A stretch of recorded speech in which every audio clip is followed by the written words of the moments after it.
Good morning students. पिछले 2 video lectures में हम खगोलीय अपवर्ती दूरदर्शी को कंप्लीट कर चुके हैं। इस वीडियो लेक्चर में हम देखेंगे कि अपवर्ती दूरदर्शी से बने प्रतिबिंब में कौन से दोष उत्पन्न होते हैं। तो यहाँ हम 2 दोषों की बात करके चलेंगे। खगोलीय अपवर्ती दूरदर्शी से बने प्रतिबिंब में, या यूँ बोल लीजिए अपवर्ती दूरदर्शी से बने प्रतिबिंब में ये 2 दोष उत्पन्न होते हैं। एक दोष वर्ण विपतन का दोष जो कि अपवर्तन से लिंक्ड होता है। दूसरा दोष गोलीय विपतन का दोष जो कि लेंस की गोलाई से लिंक्ड होता है, लेंस के गोलीय शेप से लिंक्ड होता है। तो देखिए, पहले हम वर्ण विपतन की बात करते हैं। वर्ण विपतन वाला दोष देखने से पहले आपके माइंड में प्रिज्म द्वारा वर्ण विक्षेपण वाला टॉपिक आ जाना चाहिए। प्रिज्म वाला जो टॉपिक हमने देखा था, जिसमें हमने प्रिज्म द्वारा वर्ण विक्षेपण की बात की थी, उसने हमने बताया था कि प्रिज्म का जो पदार्थ है, प्रिज्म का पदार्थ क्या है? कांच। कांच अलग अलग वर्णों के लिए अलग अलग अपवर्तनांक प्रदर्शित करता है। तो जैसे ही प्रकाश की किरण, श्वेत प्रकाश की कोई किरण प्रिज्म में प्रवेश करती है तो प्रिज्म उसको 7 वर्णों में विभक्त कर देता है। 7 वर्णों में विभक्त कर देता है। इट मीन्स अलग अलग वर्णों के पथ को वो अलग अलग कर देता है। पथ अलग अलग हो गए उसके। तो यहाँ भी हम वही बात बताने जा रहे हैं कि लेंस, कौन सा लेंस? अभिदृश्यक लेंस। अभिदृश्यक लेंस में दूरस्थ वस्तु से आने वाली श्वेत प्रकाश किरणें जब प्रवेश करेगी, श्वेत प्रकाश किरणें क्यों बोल रहे हैं? क्योंकि सूर्य के प्रकाश की उपस्थिति में हम जब वस्तु को देखेंगे, किसी दूरस्थ वस्तु को हम सूर्य के प्रकाश की उपस्थिति में देख रहे हैं, तो सूर्य का प्रकाश श्वेत प्रकाश ही होता है। तो श्वेत प्रकाश जब उस दूरस्थ वस्तु से आकर इस अभिदृश्यक लेंस में प्रवेश करेगा, तो जैसे ही ये यहाँ पर अभिदृश्यक लेंस में प्रवेश करेगा इस वाले पृष्ठ पर, ये तो 2 ही किरणें मैंने बता रखी है, 2 ही किरणें नहीं होगी, बहुत सारी किरणें होगी। इस पूरे पृष्ठ पर ही दूरस्थ वस्तु से आने वाली प्रकाश किरणें आपतित होगी और लेंस में प्रवेश करेगी। तो इस वाले पृष्ठ से जैसे ही श्वेत प्रकाश अंदर प्रविष्ट होगा इस लेंस के भीतर, तो लेंस के भीतर माध्यम क्या है? पदार्थ क्या है? कांच है।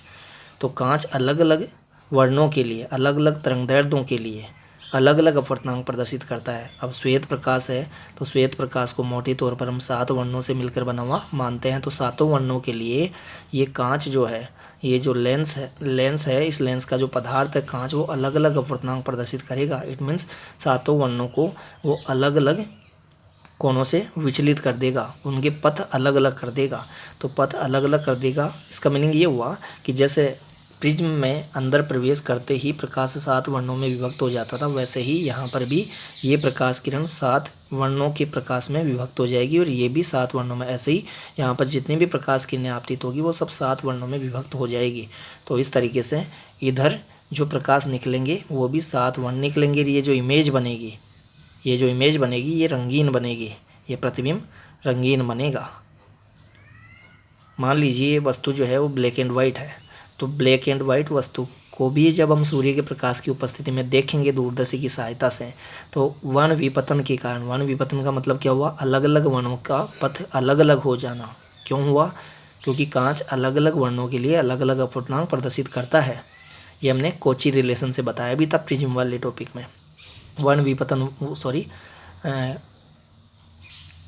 परिक्षेपण वाले टॉपिक में, वर्ण विक्षेपण वाले टॉपिक में बताया भी था। तो वर्ण विक्षेपण से ही लिंक्ड टॉपिक है कौन? वर्ण विपतन। तो वर्ण विक्षेपण के कारण ही वर्ण विपतन हो रहा है, अलग अलग वर्णों का पथ अलग अलग हो जाएगा, जिससे ब्लैक एंड वाइट ऑब्जेक्ट की इमेज कलर्ड बनेगी, कलर्ड इमेज बनेगी। क्लियर बात?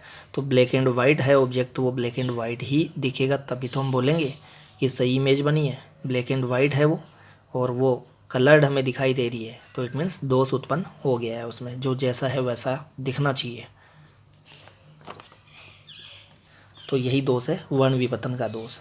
अब ये दोष अभी मैंने बताया कि इसका लिंक जो है वो अपवर्तन से है, क्योंकि एक ही माध्यम, कांच माध्यम अलग अलग वर्णों के लिए अलग अलग अपवर्तनांक प्रदर्शित करता है। तो अलग अलग वर्ण जब अपवर्तित होंगे यहाँ कांच के भीतर प्रवेश के क्षण, तो उस समय उनके पथ अलग अलग हो जाएंगे, वो 7 वर्णों में विभक्त हो जाएगी। कौन? ये श्वेत प्रकाश किरण।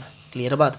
तो अपवर्तन में ही ऐसा होगा, परावर्तन में ऐसा नहीं होगा। परावर्तन में तो प्रकाश किरण आती है, टकराती है और बिना अंदर प्रवेश किए ही पृष्ठ से ही टकराकर लौट जाती है। क्लियर बात। परावर्तन में प्रकाश किरण अंदर प्रवेश नहीं करती, दूसरे माध्यम में आती है, पृष्ठ पर टकराती है और टकराकर वापस रिटर्न हो जाती है। इसीलिए परावर्तन से बने प्रतिबिंब में वर्णविपतन वाला दोष नहीं पाया जाता है। इसीलिए अभी नेक्स्ट वीडियो लेक्चर में हम परावर्ती दूरदर्शी की बात करेंगे, तो उस दूरदर्शी से बने प्रतिबिंब में वर्णविपतन वाला दोष हम नहीं बता के चलते हैं, जबकि अपवर्ती दूरदर्शी में जो अपवर्तन से जो प्रतिबिंब बनता है उसमें ये वर्णविपतन का दोष पाया जाता है। देखिए हमने यहाँ बताया भी है। परावर्तन से बने प्रतिबिंब, यहाँ से देखिए ये अपवर्तन से संबंध दोष है। अपवर्तन से बने प्रतिबिंब में ये दोष उत्पन्न होता है, परावर्तन से बने प्रतिबिंब में नहीं। परावर्तन से बने प्रतिबिंब में क्यों नहीं उत्पन्न नहीं होता, अभी मैंने बता दिया है, क्योंकि परावर्तन में वो दूसरे माध्यम में प्रवेश नहीं करती है, और जब श्वेत प्रकाश किरण दूसरे माध्यम में प्रवेश करेगी तब वो दूसरा माध्यम अलग अलग वर्णों के लिए अलग अलग अपवर्तनांक प्रदर्शित कर उन अलग अलग वर्णों के पथ को अलग अलग कर देगा। इट मीन्स श्वेत प्रकाश को 7 वर्णों में विभक्त कर देगा। तो ये अपवर्तन में होगा, न कि परावर्तन में। इसीलिए परावर्ती दूरदर्शी से बने प्रतिबिंब में ये दोष नहीं पाया जाता, जबकि अपवर्ती दूरदर्शी से बने प्रतिबिंब में ये दोष पाया जाता है। क्लियर बात। इस दोष के कारण सूर्य के श्वेत प्रकाश की उपस्थिति में अपवर्ती दूरदर्शी से देखी गई ब्लैक एंड व्हाइट वस्तु रंगीन दिखलाई पड़ती है। कारण हमने बता दिया है, कारण वही था जो कि हमने कहाँ बताया था, वर्ण विक्षेपण वाला, परिक्षेपण वाला जो टॉपिक पढ़ा था। प्रिज्म में श्वेत प्रकाश के 7 वर्णों में जो टूटने की बात थी, वही बात यहाँ पर है। यहाँ लेंस में भी श्वेत प्रकाश किरण 7 वर्णों में विभक्त हो जाती है। क्यों विभक्त हो जाती है पूरा यहाँ लिख रखा है। ये बातें ऐसी हम कर चुके हैं वर्ण विक्षेपण वाले टॉपिक में, परिक्षेपण वाले टॉपिक। अपवर्ती दूरदर्शी में प्रतिबिंब निर्माण अपवर्तन से होता है। वस्तु से आने वाले श्वेत प्रकाश के 7 वर्णों को वर्ण विक्षेपण के कारण लेंस का पदार्थ कांच अलग अलग दिशाओं में विचलित कर उन्हें पृथक कर देता है। अलग अलग वर्णों को क्या कर दिया, पृथक कर दिया। श्वेत प्रकाश किरण को 7 वर्णों में विभक्त कर दिया, जिसके कारण वस्तु का रंगीन प्रतिबिंब बनता है। कांच अलग, यहाँ देखिए कांच अलग अलग वर्णों तरंगदैर्ध्यों के लिए अलग अलग अपवर्तनांक प्रदर्शित कर उन्हें अलग अलग कोणों पर विचलित कर उन्हें पृथक पृथक पद प्रदान करता है। इट मीन्स श्वेत प्रकाश को वो 7 वर्णों में विभक्त कर देता है। तो इसी के कारण दोष उत्पन्न होता है, कौन सा, वर्ण विपतन का। और इस दोष में क्या होता है, इस दोष में ब्लैक एंड वाइट ऑब्जेक्ट जो है उसकी कलर्ड इमेज हमें दिखलाई पड़ती है। सेकंड दोष हम बता के चल रहे हैं, गोलीय विपतन का दोष। अब ये गोलीय विपतन का जो दोष है वो लेंस से बने प्रतिबिंब में भी होता है और गोलीय दर्पण से बने प्रतिबिंब में भी होता है। गोलीय दर्पण से बना प्रतिबिंब हम बताएंगे इसमें परावर्ती दूरदर्शी में, तो ये दोष हम परावर्ती दूरदर्शी में भी बताएंगे, कौन सा, गोलीय विपतन का दोष। और अपवर्ती दूरदर्शी में तो बता के चल ही रहे हैं। तो देखिए लेंस एवं गोलीय दर्पण अपनी गोलीय आकृति के कारण अपने परावर्तित प्रकाश पुंज की सीमांत किरणों एवं उपाक्षीय किरणों को एक फोकस बिंदु पर फोकसित नहीं करते। देखिए मतलब समझिए इसका, ये कोई श्वेत प्रकाश पुंज, श्वेत मत बोलिए क्योंकि कलर वाली बात तो हमने यहाँ कर ली है, यहाँ तो आप यूँ बोल लीजिए ये कोई समांतर प्रकाश पुंज, ये कोई समांतर प्रकाश पुंज आकर इस उत्तल लेंस के इस पृष्ठ पर आपतित हुआ है। अब ये गोलीय पृष्ठ है और इस पृष्ठ की वक्रता आप देख सकते हैं। आप यहाँ देखिए इसकी मुख्य अक्ष ये ले लेते हैं। मुख्य अक्ष के पास जो किरणें आकर आपतित होगी, मुख्य अक्ष के आसपास जो किरणें आकर आपतित होती है उसको हम उपाक्षीय किरणें बोलते हैं, पैरेक्सियल रेज बोलते हैं। और मुख्य अक्ष से काफ़ी दूर लेंस के किनारों के आसपास जो किरणें आकर आपतित होगी, उनको बोलते हैं मार्जिनल रेज, सीमांत किरणें। तो सीमांत किरणों के लिए इट मीन्स वो किरणें जो कि लेंस के किनारों के आसपास आकर आपतित हो रही है, उन किरणों के लिए इस लेंस की फोकस दूरी होती है कम, और जो किरणें इसकी मुख्य अक्ष के आसपास आकर आपतित होती है, इट मीन्स उपाक्षीय किरणें, उनके लिए इसकी फोकस दूरी होती है ज़्यादा। इसीलिए देखिए ये जो मुख्य अक्ष के आसपास किरणें आकर आपतित हो रही है, समांतर प्रकाश किरणों को ये अपने द्वितीय फोकस बिंदु से गुजारेगा, तो इसका इन प्रकाश किरणों के लिए फोकस ये है, जबकि इन प्रकाश किरणों के लिए हमने फोकस ये बताया है। क्लियर बात। अगर सभी प्रकाश किरणों के लिए फोकस एक ही होता तो फिर ये सारी समांतर प्रकाश किरणें इस लेंस के द्वितीय फोकस से पास होती। अगर एक ही होता तो एक ही बिंदु से पास होती, लेकिन कई बिंदुओं से पास होती है। यहाँ तो हमने दो बिंदु बताए हैं, इनके बीच में ऐसे बहुत सारे बिंदु होंगे तो हर बिंदु से ही पास होगी। तो बिंदु वस्तु रखी हो कोई इधर, पॉइंट साइज्ड ऑब्जेक्ट हो कोई इधर, तो पॉइंट साइज्ड ऑब्जेक्ट से जो प्रकाश पुंज आकर यहाँ पर इस वाले पृष्ठ पर आपतित होगा, तो ये वाला जो पृष्ठ है वो सीमांत किरणों के लिए इस वाले पृष्ठ की फोकस दूरी कम होगी और उपाक्षीय किरणों के लिए ज़्यादा होगी। तो सारी किरणें एक बिंदु पर फोकसित नहीं हो पाएगी, वो अलग अलग बिंदुओं पर, अलग अलग फोकस बिंदुओं के पर फोकसित होगी। तो बिंदु वस्तु का प्रतिबिंब बिंदुवत न बनकर धुंधले फैलावदार धब्बे के रूप में बनेगा। देखिए इतनी दूरी में इमेज बनेगी, पॉइंट साइज्ड इमेज नहीं बनेगी। किसके लिए? पॉइंट साइज्ड ऑब्जेक्ट के लिए। क्यों? क्योंकि इधर वाली प्रकाश किरणों के लिए, सीमांत प्रकाश किरणों के लिए इसकी फोकस दूरी कम है। फोकस दूरी कम क्यों है? क्योंकि यहाँ देखिए, आप इसको, इस वाले पृष्ठ को देखिए, आप नोटिस कर रहे होंगे कि ये वाला जो पार्ट है हमें सीधा सा ही दिख रहा है। इट मीन्स यहाँ पर वक्रता थोड़ी कम है। मुख्य अक्ष के आसपास जो किरणें आकर आपतित होती है उनके लिए इसकी वक्रता कम है, तो वक्रता त्रिज्या ज़्यादा होगी। इट मीन्स फोकस दूरी ज़्यादा होगी। वक्रता की हम पहले भी बात कर चुके हैं, नेत्र दोषों में हमने बात की थी कि वक्रता ज़्यादा होने का मतलब है वक्रता त्रिज्या कम, फोकस दूरी कम, और वक्रता कम होने का मतलब है वक्रता त्रिज्या ज़्यादा, फोकस दूरी ज़्यादा। व्युत्क्रमानुपाती होती है, सीधी सी बात है, फोकस दूरी वक्रता की व्युत्क्रमानुपाती होती है। यहाँ पर वक्रता किसको बोलते हैं? घुमाव को, राउंड को। यहाँ देखिए राउंड नहीं लग रहा है, एक तरीके से सीधा सा ही दिख रहा है, हमें स्ट्रेट सा ही दिख रहा है। तो यहाँ वक्रता कम है, तो यहाँ वाली किरणों के लिए, जो किरणें मुख्य अक्ष के आसपास आकर आपतित होगी, उनके लिए इसकी फोकस दूरी ज़्यादा होगी। फोकस दूरी ज़्यादा होगी तो ये समांतर प्रकाश किरणें हैं, तो इस बिंदु पर आकर ये फोकसित हुई है, इस बिंदु से गुजरी है। क्लियर बात। लेकिन जो प्रकाश किरणें दूर है, देखिए इनके लिए यहाँ पर घुमाव थोड़ा हमें लगता हुआ दिख रहा है, यहाँ राउंड दिख रहा है। तो ये जो प्रकाश किरणें जो यहाँ इसके किनारों के आसपास आकर आपतित होगी, उनके लिए यहाँ वक्रता ज़्यादा है, तो फोकस दूरी कम है। तो देखिए ये थोड़ा लेंस के पास से गुजरी है। सीमांत किरणों के लिए फोकस कुछ और है, कोई और बिंदु है, और उपाक्षीय किरणों के लिए फोकस कोई और बिंदु है। तो इस तरीके से अलग अलग किरणों के लिए फोकस बिंदु अलग अलग होता है। तो ये सारी समांतर प्रकाश किरणें एक ही फोकस बिंदु पर फोकसित नहीं हो पाती है, इसीलिए पॉइंट साइज्ड ऑब्जेक्ट की इमेज जो है वो पॉइंट साइज्ड नहीं मिलती, धुंधले फैलावदार धब्बे के रूप में प्राप्त होती है। तो ये वाला जो दोष है वो लेंस की गोलाई के कारण है। अब ये गोलाई गोलीय दर्पण में भी होती है, तो गोलीय दर्पण से बने प्रतिबिंब में भी ये दोष होता है। परावर्ती दूरदर्शी में हम बता के चलेंगे कि अभिदृश्य के रूप में वहाँ हम अवतल दर्पण यूज में लेते हैं, तो अवतल दर्पण से बने प्रतिबिंब में भी हम ये दोष बता के चलेंगे। तो ये दोष यहाँ भी है और ये दोष परावर्ती दूरदर्शी में भी हम बताएंगे। लेकिन परावर्ती दूरदर्शी में तो इसको दूर कर लिया जाएगा। कैसे दूर कर लिया जाएगा? अगर अवतल दर्पण की जगह पर परवलयाकार दर्पण यूज में ले लें तो ये दोष दूर हो जाएगा, क्योंकि परवलयाकार दर्पण से बने प्रतिबिंब में ये दोष नहीं होता है, क्योंकि इसका लिंक किससे था? गोलीय आकृति से था। तो परवलयाकार दर्पण में आकृति गोलीय नहीं होती।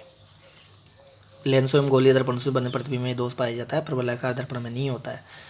तो ये बात हम करेंगे भी परावर्ती दूरदर्शी में नेक्स्ट वीडियो लेक्चर में, कि अगर हम परावर्ती दूरदर्शी में अभिदृश्यक के रूप में अवतल दर्पण के स्थान पर परवलयाकार दर्पण यूज में लेवें, तो फिर परावर्ती दूरदर्शी से बने प्रतिबिंब में गोलीय विपतन का दोष नहीं पाया जाता है। और वर्ण विपतन का दोष तो वैसे भी नहीं होता है उसमें, क्योंकि उसमें तो प्रतिबिंब परावर्तन से बनता हुआ बताएंगे और इसका लिंक अपवर्तन से है।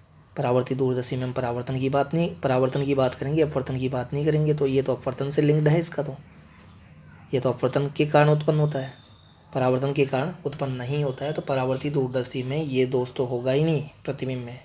और ये दोष भी दूर हो जाएगा यदि हम अभिदर्शक के रूप में अवतल दर्पण की जगह परवलयाकार दर्पण यूज में ले लें।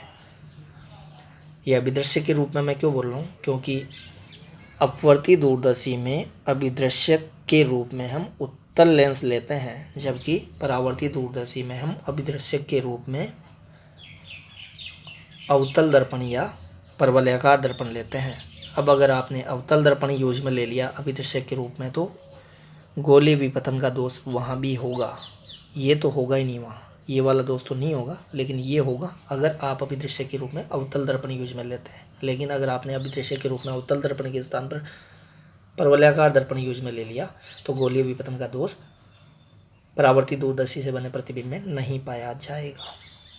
तो वहाँ ये बातें हम फिर से एक बार और करेंगे और अपवर्ती दूरदर्शी की परावर्ती दूरदर्शी के साथ तुलना करेंगे, तो आपको अपवर्ती दूरदर्शी के और दोष समझ में आ जाएंगे। यहाँ तो मैंने इसके 2 दोषों की बात की है, वर्ण विपतन की बात की है और गोलीय विपतन की बात की है।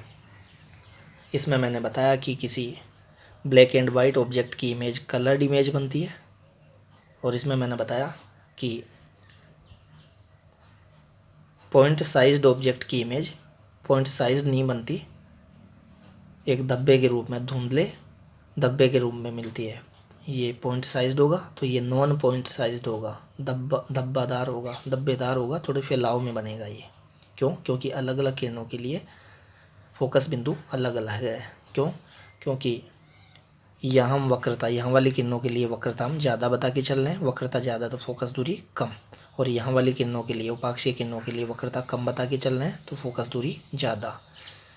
फोकस दूरी वक्रता के व्युत्क्रमानुपाती होती है। मैं वक्रता त्रिज्या नहीं बोल रहा, वक्रता बोल रहा हूँ। वक्रता को आप समझ लीजिए एक बार।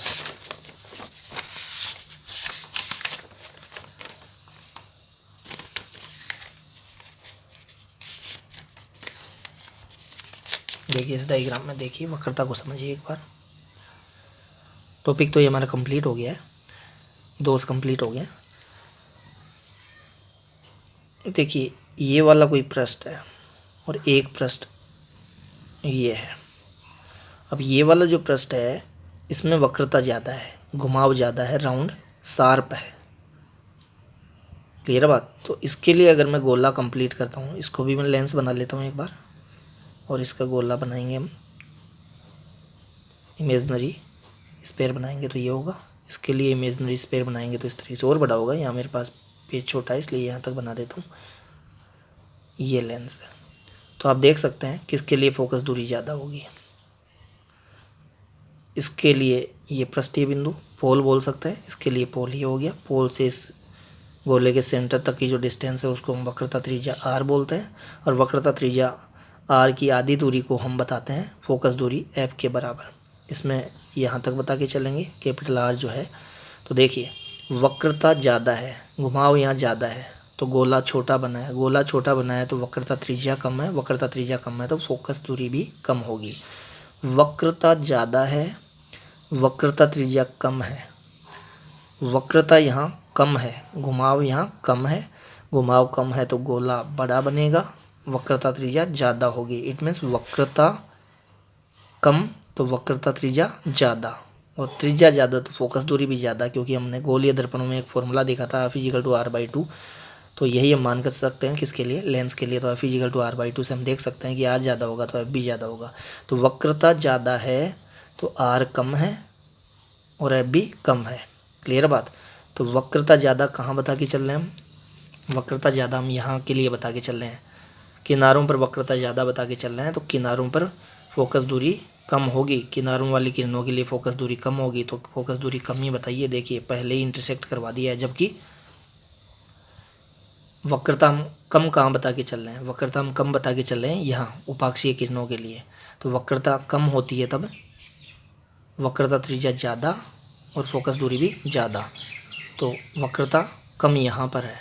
तो इस वाले पार्ट के लिए हम फोकस दूरी ज़्यादा बता के चलेंगे। तो ज़्यादा बता के चलेंगे तो यहाँ मुख्य अक्ष के आसपास जो किरणें आकर आपतित होगी उनके लिए फोकस जो होगा वो दूर होगा, जबकि सीमांत किरणों के लिए फोकस अपेक्षाकृत पास होगा।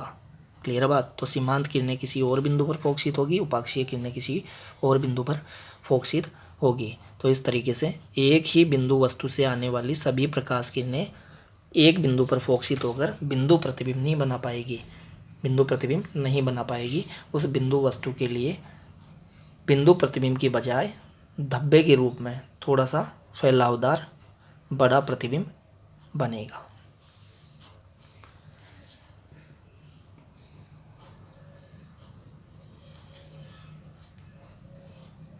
तो ये हमारा टॉपिक कंप्लीट होता है। प्रकाशिकी यंत्र में अब जो प्रकाशिकी यंत्र बचा है वो परावर्ती दूरदर्शी है, जिसकी नेक्स्ट वीडियो लेक्चर में हम बात करेंगे। अब तक हम क्या देख चुके हैं प्रकाशिकी यंत्रों में? प्रकाशिकी यंत्रों में हम सरल सूक्ष्मदर्शी देख चुके हैं, संयुक्त सूक्ष्मदर्शी देख चुके हैं, दूरदर्शी देख चुके हैं। दूरदर्शी में कौन सी दूरदर्शी देखी है हमने? दूरदर्शी में हमने खगोलीय अपवर्ती दूरदर्शी देखी है। अब नेक्स्ट वीडियो लेक्चर में हम नेक्स्ट वीडियो लेक्चर में हम परावर्ती दूरदर्शी की बात करेंगे, और नेक्स्ट वीडियो लेक्चर में फिर हम अपवर्ती व परावर्ती दूरदर्शी को कंपेयर भी करेंगे। तो इसके अपवर्ती दूरदर्शी के जो और दोष और जो कुछ कमियां हैं वो आपको वहाँ कंपैरिजन से और पता चल जाएगी। क्लियर है? Thank you.